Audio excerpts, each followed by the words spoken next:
حدیث انس رضی اللہ تعالی عنہ قال بعث النبی صلی اللہ علیہ وسلم سریة یقال لهم القراء فاصیبوا فما رأیت النبی صلی اللہ علیہ وسلم وجد علی شیء ما وجد علیہم فقنت شهرا في صلاة الفجر ويقول إن عصية عصوا الله ورسوله. دی حدیث کې ما مخکنه مسله دا کوم چې پرون ویلو او محدثین دا وی چې دا دواړه واقعات یو دي صرف الفاظ لګ بدل دي. سیدنا انس رضی اللہ عنہ فرمائی بعث النبی صلی اللہ علیہ وسلم سریتن، سریہ آئے خلق تویلی شی یا غی گروپ تویلی شی چاگید جہاد دا پارا لیگلی شوی لیکن تدید اتلل پراس کی پٹی دا شان ڈلی تا سریہ وی. بیا کم کار د پاره چې دی لړ شي غزا هغې ته هم سریه وي. عام طور خلق دا وي چې سریه جدا سیز دی او غزا جدا سیز دی. څوک پکې دا فرق هم کوي چې سریه هغه چې هغه لیږلي شوي د رسول الله صلی الله علیه وسلم په زمانه کې او غزا هغه چې په کې هغه په خپله شرکت کړي. د دین په کتابونو کې یا د لغت په کتابونو کې دا فرق نشته. سریه او غزا یو سیز ده. دومره چې غزا ښکاري او سریه پټي چاپه مار جنگ ته سریه وي. د سر نه وترې سر راسته وي. او دا تعریف کوم چې کوي خلک بعض خلقو اردو مردو لیکل دی لیکن شاید د دې لپاره صحیح او درست ماخذ نه. رسول الله صلی الله علیه وسلم سریه ولېږله هغې ته به قرا وي. پرون ویلی شو چې قرا د قاري جمع ده، قاري لوستونکي ته وایي او د شریعت په اصطلاح کې د قرآن چې کوم عالمي نه هغه ته قاري وایي. اسه خو هر هغه سړی چې هغه لوستل کوي نه هغه ته قاري وایي. رسول الله صلی الله علیه وسلم ته چې لومبنی وحی راغله او ورته یې فرمایل چې اقرا اولولا، هغې فرمایلو ما انا بقارئ، زه لوستونکی نه یم، ما لیکل لوستل نه راځي، کتاب نه نشم ویلی. یو د یو لفظ اصطلاحي معنی د شریعت په اصطلاح کې قاری هغه چاته وي چې د قرآن عالم وي. عام لغت کې قاری ویونکي ته وایي هر څه چې وایي، که قرآن وي او که حدیث وي او که خبرې اترې کوي. دا کسان چې لړل نو فاصیبو هغې ته تکلیف ورکړی شو او یا کسانو ظلمن شهیدان کړی شو.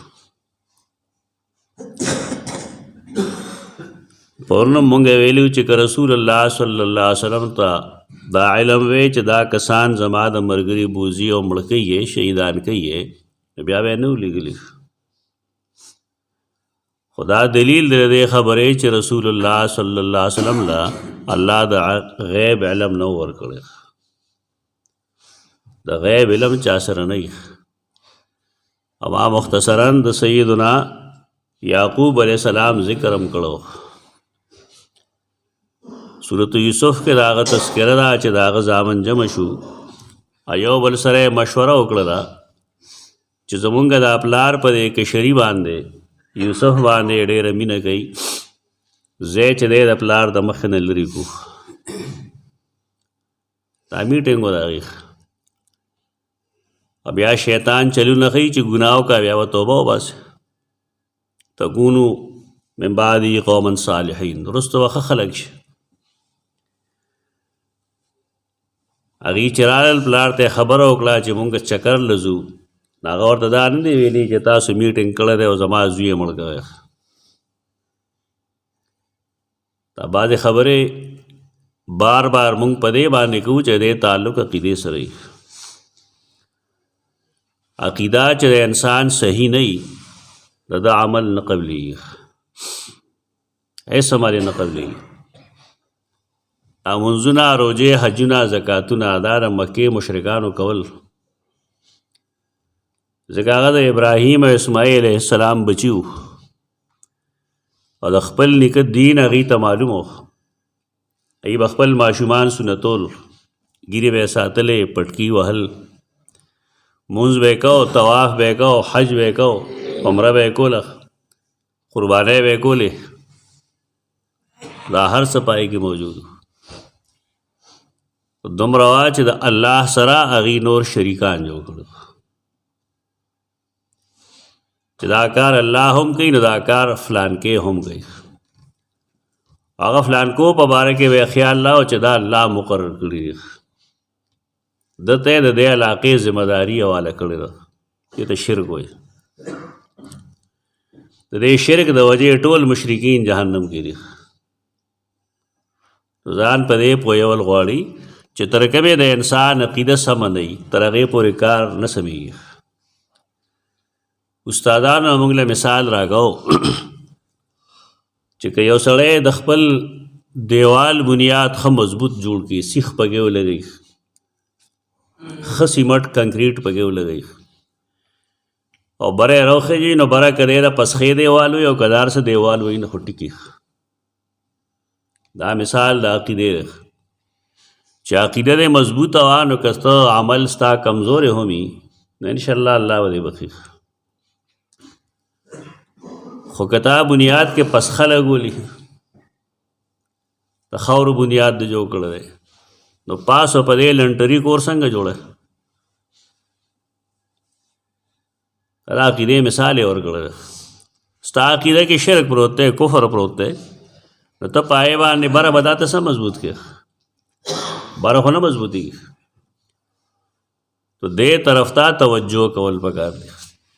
د الله خاص صفتونو کې یو صفت د غیب علم دی.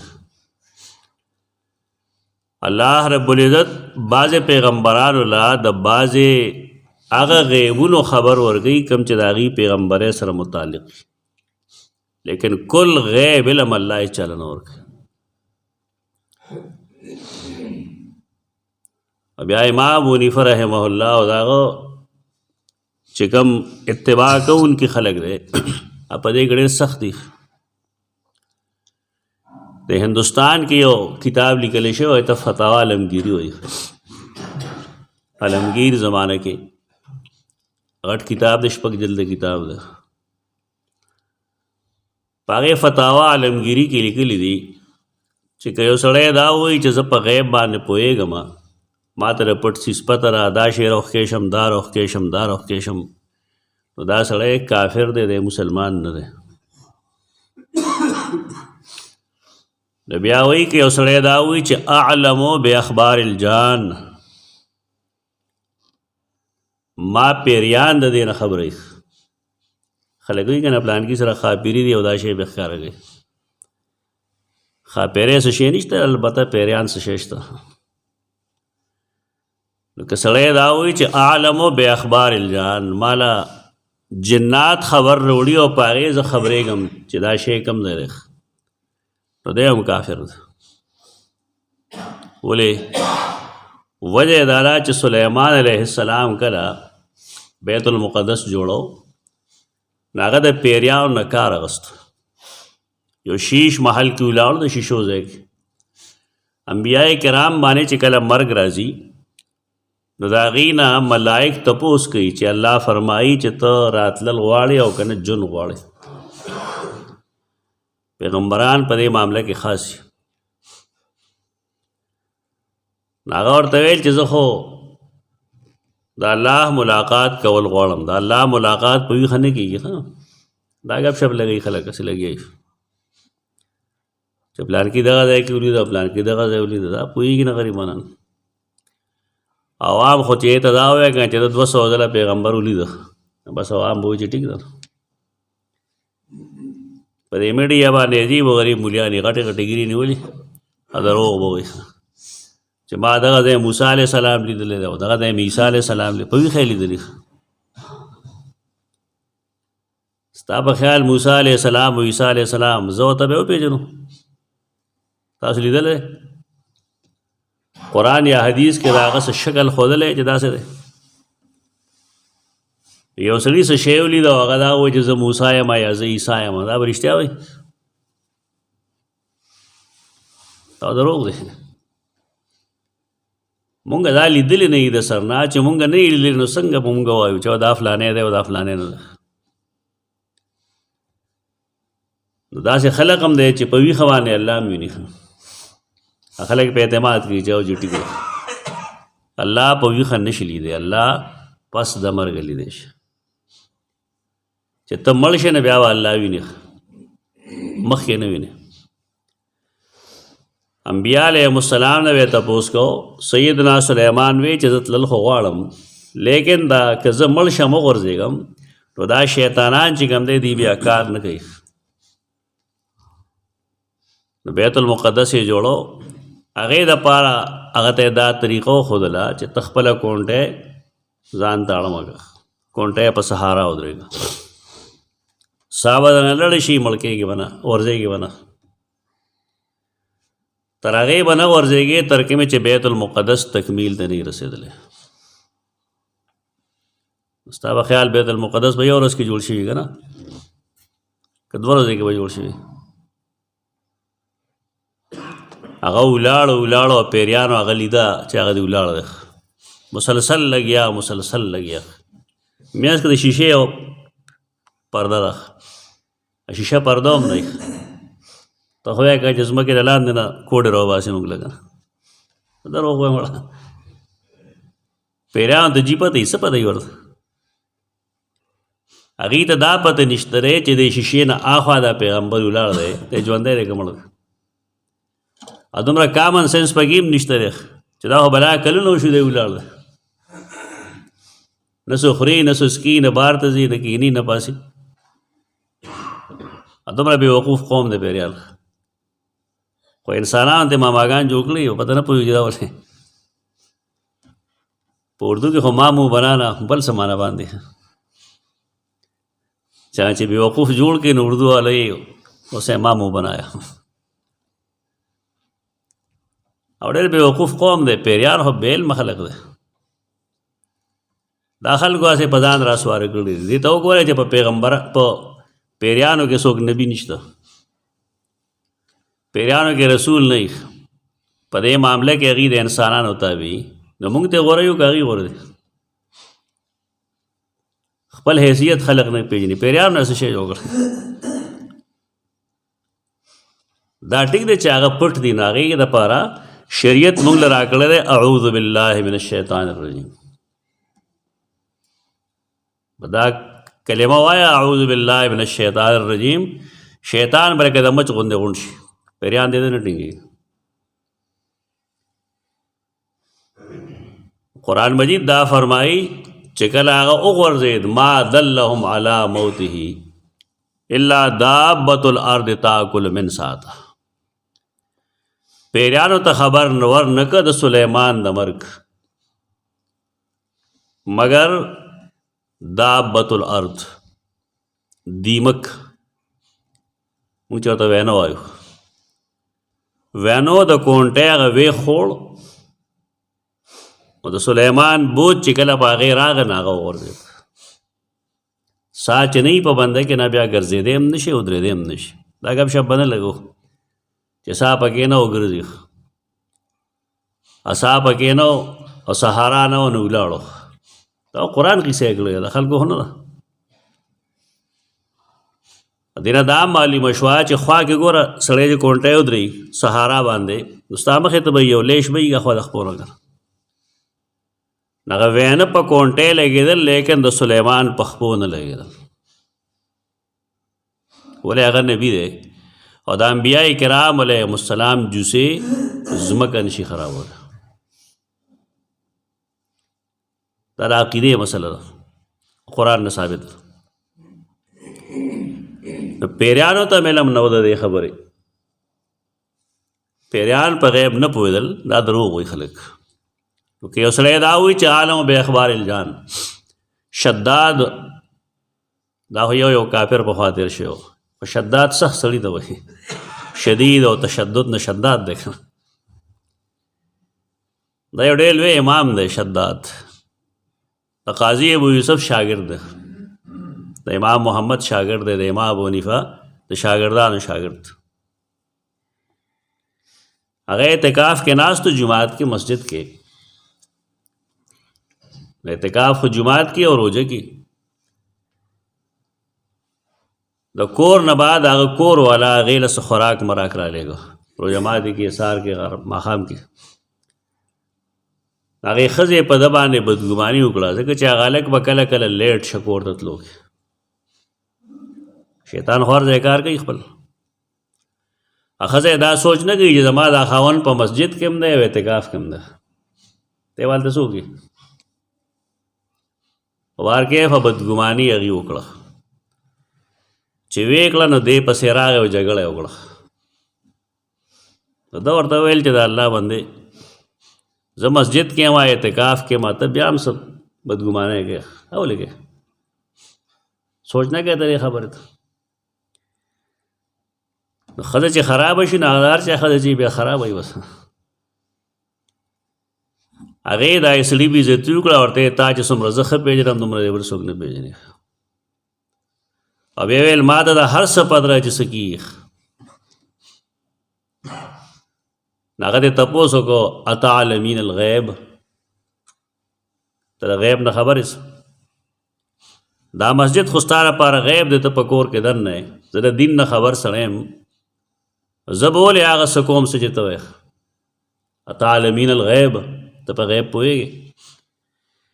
هغې وی او زه په غیب پوهېږم. تا ته وښیو چې د امام ابو حنیفه رحمه الله د ملګرو څه رایه ده. دې علاقه کې هر سړی ځان ته حنفي وایي او کار د هغه نه خلاف کوي. هغه خط ولیکه امام محمد ته، او امام محمد ته خط ولیکه. وجد فی نفس، هغه خپل زړه کې څه شی محسوس کړه چې دا خبره خو د دې څه ټیک نه ډېر. هغه ورته جواب کې ولیکل جدد النکاح، نکاح دوباره وکړه. دې ښځې سره تجدید د نکاح وکړه. ولې؟ فإنها کفرت، دې د علم غیب دعوه کړې ده، دا کافره شوې ده. دا کوډمار موډمار مه راولئ چې دا شی معلوم دی ورته دروغجن، فلانی شی معلوم دی، پیریان دي ورسره، دا دروغ دي. په دې سړی کافر کېږي، ښځه دې جدا کېږي. دا خبره ډېرو کتابونو کې لیکلې ده. الجواهر المزیه یو کتاب دی د امام ابو حنیفه رحمه الله چې کوم مقلدین دي، د هغه اتباع دي، فرمان بردار دي، په هغې یو تاریخ لیکلی ده 2 جلده کې. یو حنفي عالم لیکلی، ډېر پخوانی دی، دا په هغې کې لیکلی ده انها کفرت، دا کافره شوې. 22 سوزونه یې هغه آثارو باندې معلومیږي. لکه خلک پښتو کې وایي چې څوک اوږه نه خوري نو بوی ترې نه ځي، دې ته آثار وایي. یو سړی چې انجه وخوري که نه، انجه خو مشرانو خوړلي ټول، نو تر ډېرې مودې پورې د هغه د خولې نه د انجې بوی ځي. نو په آثارو چې یو څیز معلومیږي نه ته غیب نه وایي. اثر باندې سترګو نه باندې بیماری معلومیږي، دې ته آثار وایي، دا علم غیب نه دی. کله ترمامیټر د مریض خوله کې کېږي، د هغې نه معلوم کړي چې تبه دومره ده، دې ته آثار وایي. دا حدیث دلیل د دې خبرې دی، بنیادي طور دا عقیده ښیي موږ ته چې فوصیبو، هغې ته تکلیف میلو شو، ډېر زیات تکلیف. فما رأیت النبی صلی الله علیه وسلم وجد علی شیء ما وجد علیهم. پر موږ ویلو چې وجده ما حزینه. رسول الله صلی الله علیه وسلم ډېر حساس دی، بیا د ملګرو باره کې، بیا شاګردانو باره کې، بیا هغه شاګردان چې د قرآن شاګرداني هغې باره کې ډېر حساس دی. ځکه د دین اصل نمایندګان هغه دي چې قرآن هغې له ورځي. قرآن د الله پیغام دی، د دې پیغام نه چې څوک واقف دي نا ډېر بختور دي. داسې خلکو باندې رسول الله صلی الله علیه وسلم به خفه کېدو، ډېر زیات خفه شو، ډېر زیات خفه شو. او دا د هر مسلمان طریقه پکار ده چې په چا تکلیف راورسي مسلمان یې نو سړی وړه کې خفه شي. زمونږ خلکو کې مرض د خواصړی، زما دشمنی هغه د تکلیف میلو شي زه به وخاندم چې وګوره که نه څنګه چلو شو. دا جایز کار نه دی. د یو مسلمان په تکلیف باندې خوشحالیږم، ګناه ده. ستا دشمن دی ولې نه دې باندې سړی خفه کېږي که بالفرض هغې سړي ته پته ولګېږي چې پلان کې په ما زما په تکلیف خوشحاله شوی دی، هغه ډېر دک رسي په دې. دی وجه رسول الله صلی الله علیه وسلم به دعا کوله اللهم انی اعوذ بک من سوء القضاء ودرک الشقاء وشماتة الاعداء. الله زستانه پناهي غواړم ستا د هغې فیصلې نه چې زما په حق کې ښه نه ده، چې د سوء القضاء وایي ما ته تکلیف راکړی، مصیبت راکړی، ربه دې نه پناه غواړم، ربه دا ما نه غواړی. اللهم انی اعوذ بک من سوء القضاء ودرک الشقاء، او یا الله تا نه پناهي غواړم ما بدبخت کې ما بدبختی چې ما را لاندې نه کي، ودرک الشقاء وشماتة الاعداء، او اے ربا ما د دشمنانو د خواصړې نه بچ کې. د پیغمبر دعاګانو کې چې کم کمالي زما او ستا دعا کې نه وي، موږ د دعا چل نه راځي. دا څومره جامع دعا ده، څه پکې وویل اللهم انی اعوذ بک من سوء القضاء ودرک الشقاء وشماتة الاعداء. ډېر حساس په دې باب کې، ډېر زیات خفه شو. فقنت شهرا فی صلاة الفجر، او د سهار په مونځ کې هغه یو میاشتې پورې قنوت نازله وکړه. ویقول ویل به ان عصیة دا د یو قوم نوم دی عصیه. عصیه د عصیان نه دی، عصیان نافرمانی ته وایي. بعضې نومونه صحیح نه وي، ته چاته عاص نوم کېږي نو عاص مه نافرمان، لکه عاص بن وائل. عصیان ګناه ته وایي، عصیان نافرمانی ته وایي. بعضې نومونه ښه وي لیکن هغه نه وي پکار. نن سبا دا یو لانجه جوړه شوې ده چې جینۍ له نوم کې د ایمان، دا عام شوی دی اوس. جینۍ نوم به ایمان نوم به. سوال دا دی چې دا ایمان دی، ته ایمان پېژنې؟ ایمان خو آمنت بالله و ملائکته کتبه دغه ته ایمان وایي. نو عقیده کې چې کم پوخ یقین دی د الله په باره کې هغې ته ایمان وایي. ناول غلطي خدا ده چې د یو اسلامي بنیادي څیز نوم تا کېښودو یو انسان له. دویم په دې کې چې کومه برایي ده د هغې تا ته پته نشته. هغه دا چې رسول الله صلی الله علیه وسلم به داسې نومونو نه منع کوله. ولې؟ ایمان تا د یو ښځې نوم یې ښه دی، دا یو ځای کې نه وي بالفرض. او څوک راشي او تپوس وکړي ایمان شته، ته به ورته څه وایې چې شته که نشته؟ چې ته وایې نشته دې ته بدفالي وایي. رسول الله صلی الله علیه وسلم به دا نومونه بدلول، دا جایز نومونه نه دي. نو دې کې دوه مسلې دي. یو دا چې علماء کرام دې طرف ته توجه نه دی، یا شاید معلوم نه وي ورته، او عوام د عالمانو اوچت دي، هغه عالم ته کیني نو او ته په خپله پوره یم. دا څیزونه زده کول پکار دي. د یو بچي بنیادي حق دا دی چې د هغه نوم صحیح او درست کېښودی شي. رسول الله صلی الله علیه وسلم د زنانو داسې بعضې نومونه یې بدل کړي دي چې د هغې دغه قسمه معنی وي. او فرمایل چې که ته نه یې او څوک راشي او تپوس وکړي چې پلانکی شته او د هغې دغه شان نوم وي، خلک به دا وي چې نه دا ټول بې ایمانه دي، ایمان پکې نشته.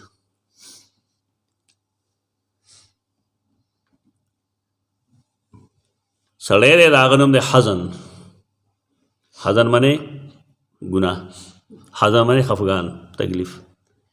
لکه ستاسو نوم دی مسلمان شو حزن نوم نه نه انت سهلون ته سهل سهل نوم یې بدل که ختم که. داسې غلط نومونه وا رسول الله صلی الله علیه وسلم بدلول. دا ځان له مستقل چیز دی. علماء سره کېنه پاسه خو عالم سره اسی ډوزمار او کیسې مار نه ته کیسې چې تا پویول شي چې دا چیز جایز دی او دا ناجایز دی. دا عصینا رسول الله صلی الله علیه وسلم دا غي عصیان واغس. دا ګوره دا پلار په نیکه باندې ګناهګار خلق دی. ان عصیتا عصوا الله ورسوله دین فرمانی وکړه د الله او د رسول. دا نو اثر دی، د نوم اثر دی. تا یو بنی آدم له نوم یې خره ډیرانې کاکا ډیران شاه. ستا په خیال ستاسو ګمان دی انا به د خیر کار کېږي؟ ډیران کې صحیح په ډیران کې مونږ ګندونه جمع کوو چې تا چاته نوم دغه یخې نه هغه نه به د خیر کار نه کېږي. اب سم سړی هم نه تا ته به سم ښکاري لیکن اب سم نه. انسان لکه تا ښه نوم یخې دی د هغې اثر وی پې او انسان لکه تا بد نوم یخې د هغې اثر وی پې ښکاري. د دې وجې نه رسول الله صلی الله علیه وسلم په نوم باره کې ډېر زور لګولی دی. د بچی په بنیادي حقونو کې تعلیم، تربیت، خوراک څښاک د هغې نه مخکې د هغه صحیح نوم کېښودل دی چې د هغه درست نوم کېښودی شي. په نومونو کې خلک څه کوي، یو ماشوم شو یو کور کې ډېره موده پس نو یې فرعون نوم شوی قرآن کې نوم دی. اوس نو چا ورته ووایي چې دا خو د کافر نوم هغه قرآن کې دی. نو قرآن کې د شیطان نوم دی، ته به شیطان هم دی. دا ښځو کې دا لانجه ده. سورة الرحمن چې ګورې که نه بس هغه یو جمله راغستې د هغې نوم یې ښه دی خلکو له. نوم دپاره پکار دی چې سړی عالم نه تپوس وکړي چې څه نوم کې ده. په مونږ باندې نن سبا حمله چې کوم ده د میډیا په ذریعه باندې هغه د مغربي کلچر ده. د هغې نومونه زمونږ خلک دي، د هندو نومونه دي. یعنې هغه هندوانې چې اکټران دي زمونږ د نوی نسل ټول ډم دی. دې هېڅ پته نشته. دې ویښتو ته وګوره، جامو ته وګوره، کړو وړو ته وګوره. په سړي او ښځه کې فرق پوه نه شي کم سړی دی کمه ښځه. دې طرف ته توجه کول پکار دی. دې وخت کې دا کشران د لاس د لاندې دي. که دا لږ لوی شو بیا دې اصلاح نه کېږي. سختی کول پکاري په بعضې معاملاتو کې. سختۍ نه بغیر کار نه کېږي. نبی کریم صلی الله علیه وسلم هغه په دې باندې خفه شو، ډېر زیات خفه و. یوې میاشتې پورې مسلسل دعاګانې کولې. نو پته دا ولګېده چې سړی په مونځ کې دعا کولی شي، مختلفو ځایونو کې کولی شي. مونږ چې مونځ ته ودرېږو سبحانک اللهم وبحمدک دغلته کې بعضې احادیثو کې اللهم باعد بیني وبین خطایا ثابت ده. دعا ځای دی. رکوع ته چې سړی لړ شي نو رکوع کې به رسول الله صلی الله علیه وسلم آخري عمر کې سبحانک اللهم ربنا وبحمدک اللهم اغفر لی ویل. اللهم اغفر لی په دې کې دعا ده. بیا سمع الله لمن حمدا ربنا لك الحمد حمدا كثيرا طيبا مباركا فيه دا دعا ده. دارنګه سجده کې به هم دغه دعا کوله سبحانك اللهم ربنا بحمدك اللهم اغفر لي. قاعده کې چې وکې ناستو د دوو سجدو په میانس کې نو ویل به اللهم اغفر لي وارحمني وارزقني وعافني واجبرني. او دارنګه اخري قاعده کې اللهم ربنا هم دعا ده. څومره مقامات دي په موږ کې. خو موږ ته هم مسنون دعاګانې یاد نه وي. مسله دغه ده سړي دا زده کنه دی وتښتي شرمېږي. مونږ کله څه زنانه راځي هغوی هېڅ وله نه ورځي. غټې غټې ښځې دي. زه به دا وایم چې زما د مور همزولې وي. نو قاعده ورسره وي نو هغه یې د ماشومانو نه پټه نیولي داسې. زمونږ پښتو دې دا ته راغلی ده چې پوهېږو هم نه او ځان شاګردان هم نه ګڼو. دې دپاره څه وخت وباسئ چې کم سے کم دا مسنون په مونځ کې چې کومې دعاګانو ځایونه دي چې دا تاسو ته معلوم شي. لیکن او فایده دا شي چې په مونځ کې ته کومه دعا وکړې نه یقیني قبلېږي. د بار هغه هم الله قبلوي لیکن هغې باره کې شرط نه وعده نه ده کړی. نو دې دپاره څه ټایم پکار دی چې مونږ دې کې کم سے کم په دې یوه میاشت نیمه لګي ځکه ستاسو ټولو ژبې ډېرې مزېدارې دي. پوه شوې یادېږي هم درته ډېر زیات. د خپله خو غلطي شوې ده خو کم سے کم ماشومان خپل چې کوم دي هغه دین ته مایل کړي. تاسو هم زده کوئ په خپله او بیا کشرانو ته وایئ هغوی ته ښیښ. دې طریقې سره دا چې علماو ته نږدې شي نو کار به سم شي. اقول قولي هذا استغفر الله.